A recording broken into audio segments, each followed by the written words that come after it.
আসসালামু আলাইকুম রহমতুল্লাহ বরকাতু। বন্ধুদের জন্য নতুন একটা ফল নিয়ে আসলাম। দেখি কে বলতে পারবেন এই ফলটা কিন্তু খেলে অনেক উপকারিতা, কিন্তু আমরা এই ফলটা বাংলাদেশে আমার চোখে এখন পর্যন্ত পড়ে নেই। কিন্তু এই ফলটা কিন্তু অনেকই সুস্বাদু না ততটুকু, কিন্তু ফলটা খেতে পারলে অনেক ভালো। কারণ আমাদের দেশের ভিতরে দেখা যায় কি আমরা অনেকেই ক্লান্ত, অনেকে রক্ত স্বল্পতার কারণে দেখা যায় আমাদের শরীর অনেক ক্লান্ত থাকে। তো এই ক্ষেত্রে দেখা যায় আমাদের যেই ধরনের ফল ফ্রুট খাওয়া দরকার আমরা খেতে পারি না। তো বিশেষ করে কিছু সংখ্যক ফল আছে যেগুলো আমরা খেলে কিন্তু আমাদের শরীরের ফিটনেসগুলো ভালো থাকে ও শরীরে ক্লান্তিটা কাটে, কিন্তু আমরা তাও পারি না খেতে। যদিও পাই তাইলে ইনশাল্লাহ এগুলা কিনে খাওয়ার জন্য চেষ্টা করব।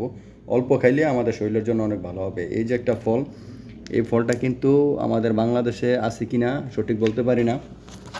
তো বাংলাদেশে যদি থাকে এই ফলটা চেষ্টা করবেন কম বেশ কিনে খাওয়ার জন্য।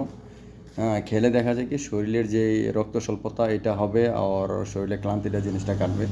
আমাদের দেশে আসলে অনেক ফলে দেখা যায় পাওয়া যায়, আবার অনেক ফল পাওয়া যায় না। তো বিশেষ করে এই যে একটা ফল, এটা কিন্তু অনেক দেখতে দেখা যায় কালো, কিন্তু এটার ভিতরের অংশটা কিন্তু অনেক লাল ও সুস্বাদু, ভালো একটা জিনিস। তো আসলে আমাদের বাংলাদেশে অনেকে অনেক ফল চিনে না বা দেখেও নাই, এই জন্য ভিডিওটা করলাম যে অনেকে দেখতে পায় বা কোথাও যদি পায়, যদি ওনার তৌফিকেগুলো উনি কিনে খাবেন, শরীরের জন্য অনেক ভালো উপকারিতা। তো সবাই ভালো থাকেন, সুস্থ থাকেন।